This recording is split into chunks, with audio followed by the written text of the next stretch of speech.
Okay, so picture this. You're in Kruger National Park, right? And you're surrounded by this incredible landscape. Yeah. It's teeming with life. Yeah, absolutely. A true biodiversity hotspot. For sure. This is the land of the big five. Yeah. I mean, lions, leopards, rhinos, elephants, buffaloes, you name it. It's iconic. But here's the thing. Beneath this really, picture-perfect image, there's this really pressing issue, and that is the relentless pressure of wildlife crime. Yeah, sadly, it's a huge problem. Specifically, we're talking about the intense poaching of rhinos and elephants. Right? So we've got some really focused material here today, and I think our mission is to really kind of unpack the intricacies of this challenge within Kruger.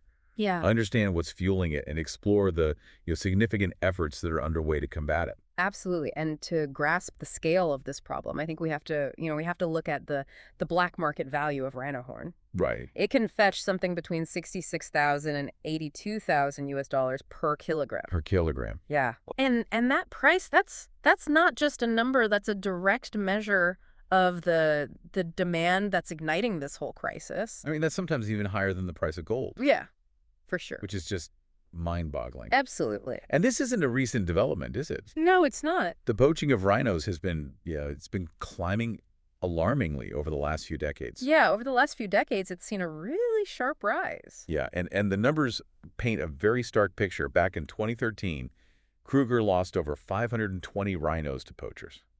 It's a devastating number. It's a huge number. Yeah.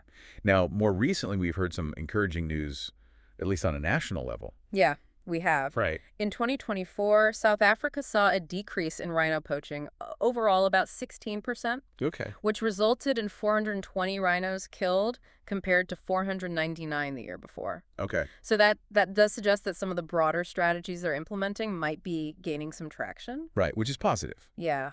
But here's where it gets really interesting. Okay. And quite concerning. Yeah. When we actually zoom in on Kruger itself. Okay. So while the national trend is a move in the right direction, Kruger actually saw an increase. 88 rhinos were poached in 2024, up from 78 in 2023. Yeah. So while nationally there's a glimmer of hope, the fact that Kruger is bucking that trend tells us there are some very unique challenges at play within the park itself. Yeah, you're absolutely right. It emphasizes that even though national efforts are important, the situation in Kruger is still very difficult. Right. And requires a lot of very targeted attention. Yeah. And what makes Kruger so unique in that sense? Well, I mean, one thing is the sheer size of the park. Right. It's vast. Yeah. And the density of the rhino population Right. makes it a very persistent and very attractive target for poachers. And it's not just the rhinos facing this pressure, is it? No, you're right. Elephants with their valuable ivory. Yes. They're sadly also in the crosshairs. Yeah, elephants are definitely another major target for poachers. And while elephant poaching saw a period of relative stability after that international ban on the ivory trade back in 1989, Right. Kruger has seen a resurgence starting around 2014, a really significant one, and as our source material notes, a very alarming one. It is alarming. And what I found fascinating in this research was this detail regarding the 2008 ivory auction. Right. So 47 tons 47 tons. of stockpiled ivory was sold off. That's a lot of ivory. It's a huge amount. Yeah. And the idea was essentially to try and flood the market, drive down prices, Right. and therefore make poaching less profitable. In theory. Yeah, in theory. Yeah. But that strategy didn't quite pan out as intended. No, it really didn't. Did it? It backfired. So what happened?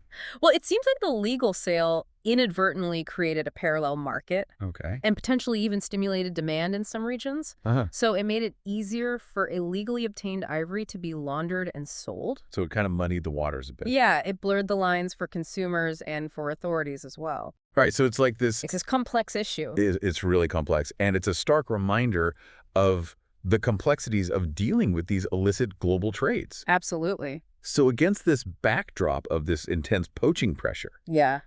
what kind of efforts are being deployed on the ground to actually push back? Well, it's a constant battle, and the response is multi-layered. They're using a combination of things. Okay. One is what they call advanced surveillance. Okay. And this includes sophisticated technologies like drones and this thing called the Helix surveillance aircraft system. Wow. So these are not your average drones. Okay. They have advanced thermal imaging that allows for detection in low light conditions, Right. which is critical, obviously, poachers operate at night. Of course.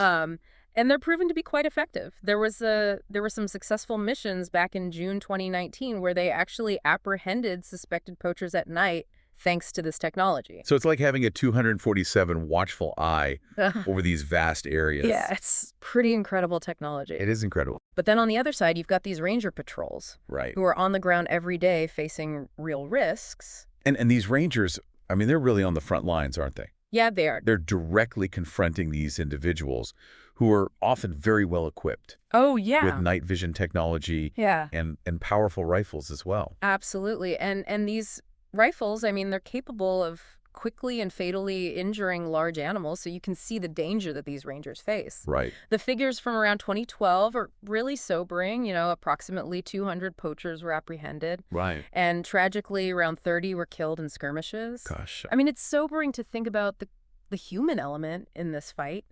Real people risking their lives every day to protect these animals. It really puts the stakes of this crisis into perspective, Yeah, it does. doesn't it? For sure. And beyond these direct interventions, there are other strategies being used, Yeah, such as dehorning programs. right. So how do these work? So dehorning involved the removal of a rhino's horns, Yeah. which are obviously the primary target for poachers. Right. It's a significant intervention, but the idea is that by removing the horn, the rhino becomes less attractive to poachers. Less of a target. Yeah, less incentive to poach it. Okay. And our source suggests that it has contributed to that national decline in rhino poaching we talked about, Okay. particularly in regions like KwaZulu-Natal. But it's important to note it's not a guaranteed solution. Right. Poachers might still kill rhinos even without horns. Right. And there are ongoing discussions about its long-term effectiveness and the potential impacts it has on rhino behavior, their defense mechanisms, things like that. Makes sense. So that leads us to a really thought-provoking and often debated idea. Yeah. This idea of legalizing the trade in rhino horn. Legalizing, yeah. It's a controversial one, It is. but it's often presented as an alternative approach to try and get a handle on this persistent poaching problem. Right. So how does that argument go? Well, so faced with this continued threat of poaching, some experts like Martin Okelski from the Max Planck Institute of Animal Behavior, Okay. they argue that a regulated legal trade in rhino horn Okay. could be a more effective conservation strategy in the long run. Interesting.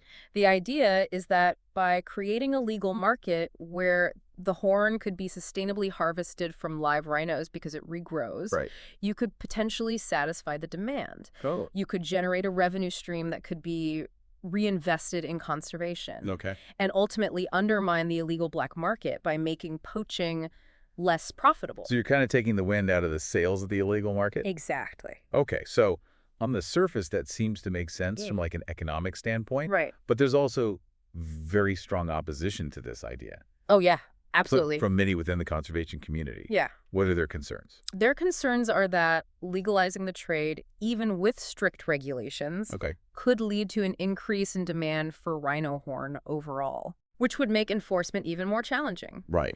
And they also worry that it could provide a cover for illegally poached horn to be laundered. Right. So it would actually exacerbate the problem. So it kind of muddies the waters again. Exactly. Okay. It's a really complex dilemma with deeply held beliefs and strong arguments on both sides. It really is. And it really highlights the difficulty in finding a solution that everyone agrees on.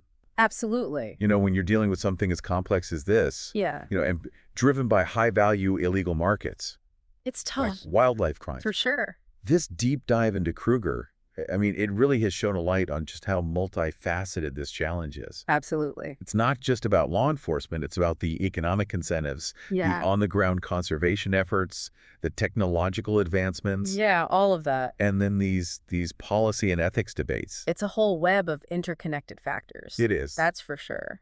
It really is. Yeah. And as our source material concluded, effectively safeguarding Kruger's incredible wildlife heritage demands a balanced and comprehensive approach. Yeah, a multi-pronged approach. Yeah, and that necessitates strong and adaptive law enforcement, Right. meaningful engagement with local communities. Of course they're on the front lines. They're the ones who are living this every day. Yeah, absolutely. And then also the smart and ethical application of technology for monitoring and intervention.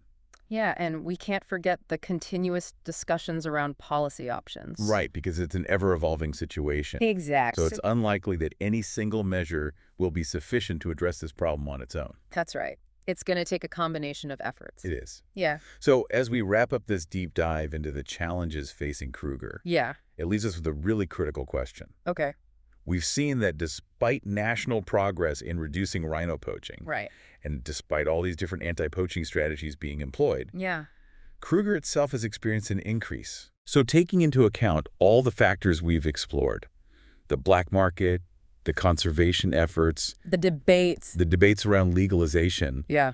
what single factor do you think might be the most critical to address to truly turn the tide against rhino poaching, specifically within Kruger National Park? That's a tough one. It is a tough one, Yeah. but it's a question worth pondering Absolutely. because it forces us to think deeply about the future of this irreplaceable natural treasure. It does. And with that, I think we'll wrap up this deep dive. Okay. Thanks for joining us. Thanks for having me.